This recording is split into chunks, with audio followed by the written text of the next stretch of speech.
Welcome in your chemistry class.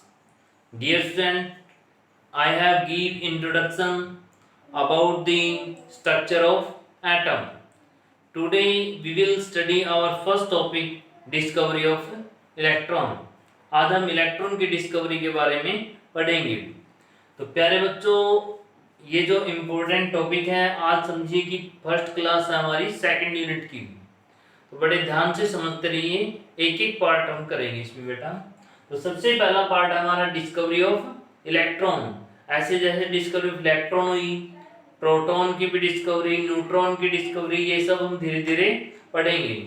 लेकिन अभी पहले हम इलेक्ट्रॉन के बारे में ही बात करेंगे। इलेक्ट्रॉन के बारे में और भी बात करेंगे, उसका चार्ज की वैल्यू क्या है, E/m की वैल्यू क्या है।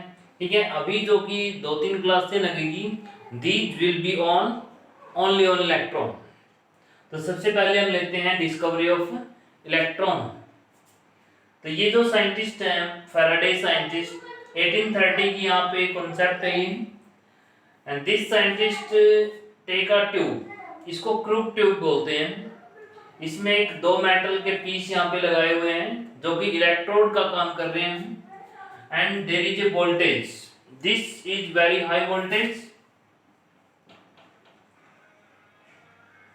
this is nearly 10,000 volt. 10,000 volt means very high voltage applied on these two plates. This tube is made up of the glass. तो इस साइंटिस्ट ने क्या किया, ये बड़ी वोल्टेज यहाँ पे अप्लाई करी और इसमें एक नोट करने लायक इंपॉर्टेंट पॉइंट है, यहाँ पे एक वैक्यूम पंप है। तो प्यारे बच्चों, वैक्यूम पंप ने क्या किया, इसके अंदर से एयर को बाहर निकालना स्टार्ट कर दिया। जैसे हम देखते हैं पहले 1 एटमॉस्फेरिक पे, इसने इसमें 1 एटमॉस्फेरिक पे चेक किया। जब नॉर्मल एयर थी इसके अंदर, तो इसने वोल्टेज लगाई और देखा कि यहाँ कुछ भी नहीं हुआ, नथिंग हैपन हियर। तो इसमें कुछ भी नहीं हुआ, क्यों नहीं हुआ? क्योंकि जो एयर थी, नॉर्मल एयर है, वो इलेक्ट्रिसिटी का बैड कंडक्टर होती है। यानी हवा में इलेक्ट्रिसिटी नहीं चल सकती है, हवा में चार्ज पार्टिकल नहीं चल सकते हैं, हवा में इलेक्ट्रॉन्स नहीं चल सकते हैं प्यारे बच्चों। तो यहाँ पे ऐसा नहीं हुआ कि इलेक्ट्रॉन मोशन किए। फिर क्या किया, with the help of A vacuum pump इस प्रेशर को और भी कम कर दिया, 1/100 एटमॉस्फेरिक प्रेशर। तो अब इसमें क्या देखा गया कि इसमें जो है ग्लो आया, ग्लो इन मिडल, यहां पे ग्लो बना इसकी वजह से। तो यहां पे ग्लो बनने का मतलब है कि यहां से इलेक्ट्रॉन तो निकले, मींस पार्टिकल तो निकले, लेकिन जो गैस पार्टिकल यहां प्रेजेंट थी उनके ऊपर इन्होंने स्ट्राइक किया और उनके ऊपर गैस से टकराने की वजह से यहां पे ग्लो बना प्यारे बच्चों। तो this is at this pressure.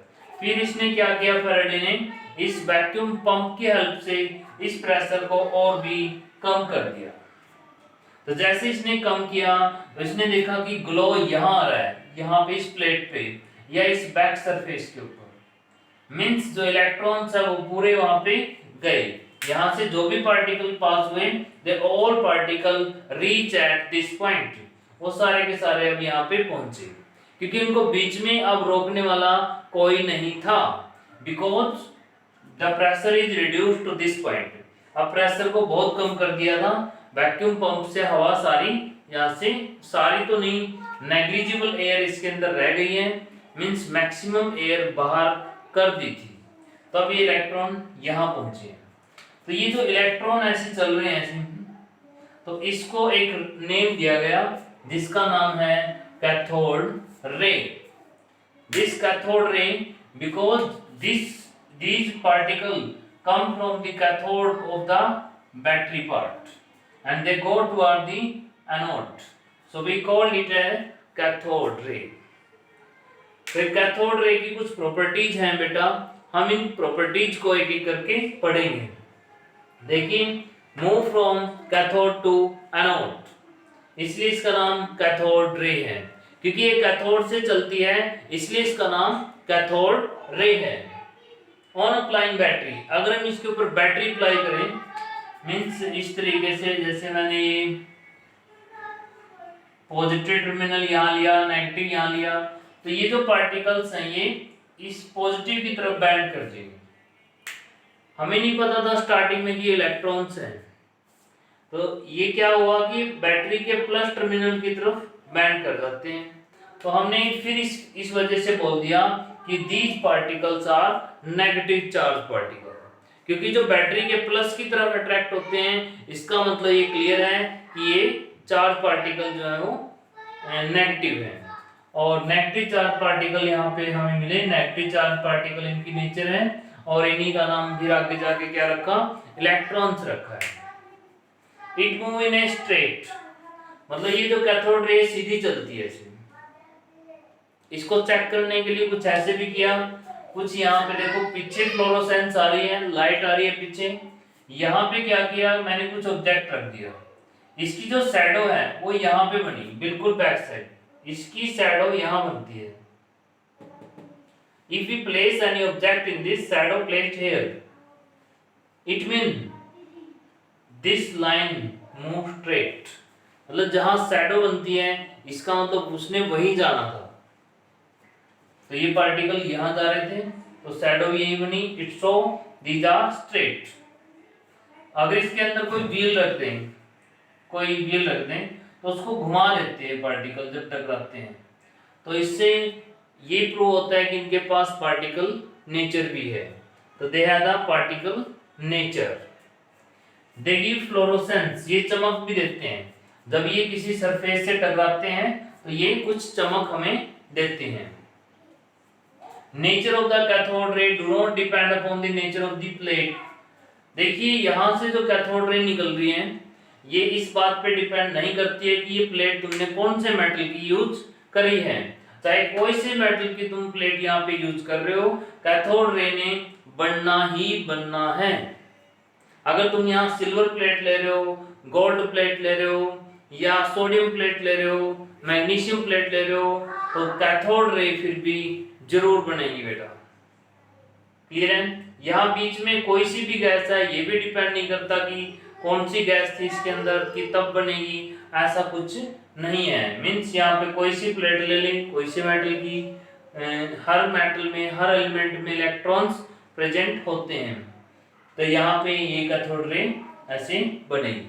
तो इस तरीके से बेटा नेगेटिव चार्ज पार्टिकल की डिस्कवरी हुई और इनको आगे जाके एक नेम मिला, दैट्स नेम इज इलेक्ट्रॉन। तो बेटे ये इंपॉर्टेंट पॉइंट है और डायग्राम है, you may note down in your notebook these points.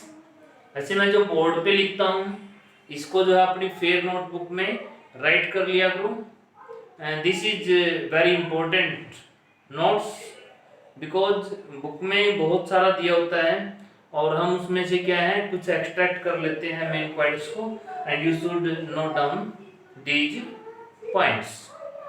तो बेटा नेक्स्ट हम बात करेंगे इलेक्ट्रॉन के ऊपर, चार्ज कितना होता है, 1.6 10 की पावर -19, ये कैसे पता लगा, E/m कितना होता है, मास कितना है इसका, तो ये सब बातें जो हम नेक्स्ट लेक्चर में करेंगे। थैंक यू बेटा।